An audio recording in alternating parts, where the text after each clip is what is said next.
Hi guys, welcome back to my channel. ఇవాళ video మనకైతే NPL అంటే నేషనల్ ఫిజికల్ ల్యాబొరేటరీ నుంచి మనకి అయితే రిక్రూట్మెంట్ అయితే పడ్డాయన్నమాట. మనం దీని గురించి డిస్కస్ చేద్దాం. మనకి లాస్ట్ డేట్ వచ్చేసి మనకి 30th జూన్ అనమాట, లాస్ట్ డేట్ ఎగ్జామినేషన్కి. అండ్ నెక్స్ట్ మనకి పోస్ట్ చూస్తే మనకి టెక్నీషియన్ పోస్ట్ అయితే మనకి 20 ఉన్నాయి టోటల్. అండ్ మీకు పే లెవెల్ వచ్చేసి వీళ్ళు మనకి స్టార్టింగ్ 19 అంటే 20,000 నుంచి ఇస్తున్నారు అనమాట. 20,000 నుంచి మీకు హైయెస్ట్ 63,000 వెళ్ళొచ్చు అనమాట. బేసిక్ పే వచ్చేసి మనకి 20,000 అండ్ టోటల్ అన్ని మనకి ఎలవెన్సెస్ కలుపుకొని మీకు అరౌండ్ 45,000 దాకా వస్తుంది అనమాట. అండ్ ఏజ్ లిమిట్ వచ్చేసి మనకి 18 to 27 అనమాట. అండ్ నెక్స్ట్ T2 ఏరియా వచ్చేసి 1 ఎలక్ట్రానిక్స్ అనమాట. ఎలక్ట్రానిక్స్ సంబంధించింది 10 మనకి పోస్టులు ఉన్నాయన్నమాట. విధంగా మనం ఎడ్యుకేషన్ క్వాలిఫికేషన్ గమనిస్తే మనకి ఇక్కడ 10th తో పాటు ఐటీ సర్టిఫికేట్ ఉండాలన్నమాట. మనకి ఎలక్ట్రానిక్స్లో అయినా మెకానిక్లో అయినా. అండ్ 10th తో పాటు మనకి ఇక్కడ ఫుల్ టైమ్ ఎక్స్పీరియన్స్ అయితే ఉండాలన్నమాట, 2 years వరకు. ఆర్ 10th తో పాటు మనకి ఇక్కడ పబ్లిక్ సెక్టర్లో కానీ ప్రైవేట్ సెక్టర్లో కానీ 3 years అయితే మనకి ఎక్స్పీరియన్స్ అయితే ఉండాలన్నమాట. అండ్ నెక్స్ట్ T2 ఏరియా కూడా వచ్చి మనకి 2 అనమాట. ఇవైతే మనకి నెంబర్ ఆఫ్ పోస్ట్ అయితే 5 ఉన్నాయి. ఇక్కడ మనం గమనిస్తే మనకి సేమ్ ఎడ్యుకేషన్ క్వాలిఫికేషన్ అనమాట. ఎలక్ట్రానిక్స్ మీద మనకైతే ఎలక్ట్రీషియన్ ఉండాలి. అండ్ నెక్స్ట్ T2 ఏరియా కూడా 3 అనమాట. Computer operator and programming assistant ఇవైతే మనకి 2 అయితే పోస్టులు ఉన్నాయి.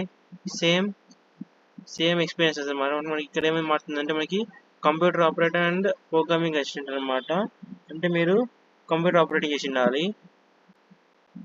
And T2 4 multimedia animation and specialist effects same qualification.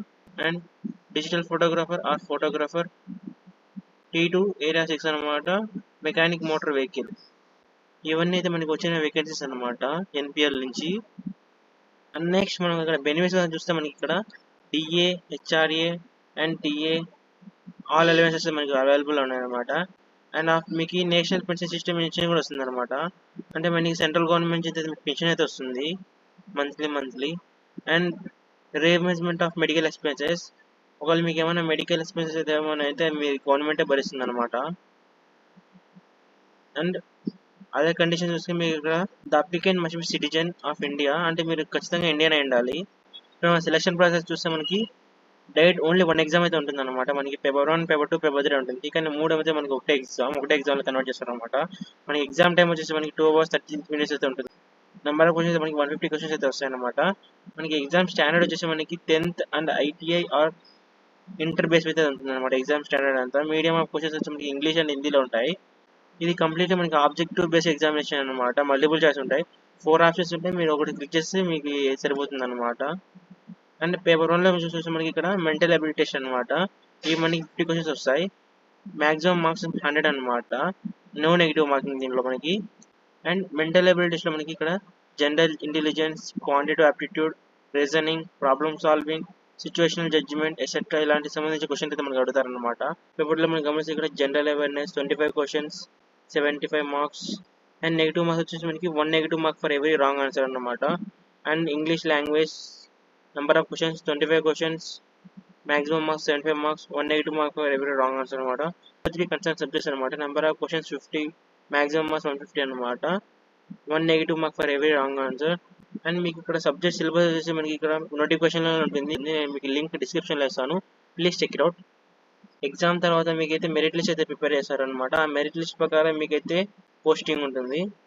And how to apply applications వచ్చేసి మనకి ఇక్కడ మనము ఎన్పిఎల్ వెబ్సైట్ నుంచి అయితే డౌన్లోడ్ చేసుకోవాలి. www.nplindia.in. ఈ వెబ్సైట్ నుంచి మన అప్లికేషన్ ఫామ్ డౌన్లోడ్ చేసుకుని రిక్వైర్మెంట్ డాక్యుమెంట్స్ అన్నింటిని మన అప్లికేషన్ ఫామ్తో అటాచ్ చేసి దాన్ని అయితే మన స్పీడ్ పోస్ట్ అయితే చేయాలన్నమాట. అండ్ అప్లికేషన్ ఫీ కనుక చూస్తే మనకి ఇక్కడ 500 అనమాట జనరల్ వాళ్ళకి. Application form and documents and application fee అయితే మీరంతా ఒక ఎన్వలప్లో పెట్టి దాన్ని అయితే మన స్పీడ్ పోస్ట్లో అయితే చేయాలన్నమాట. And candidates belong to the SC, ST, PW women's ఎవరైతే ఉంటారో వాళ్ళకి అయితే ఫ్రీ ఎగ్జామినేషన్ ఉంటుంది అనమాట. అండ్ వాళ్ళకి 0 ఫీ పేమెంట్ అనమాట. వాళ్ళ ఫీ కట్టిన అవసరం లేదు ఎగ్జామ్కి.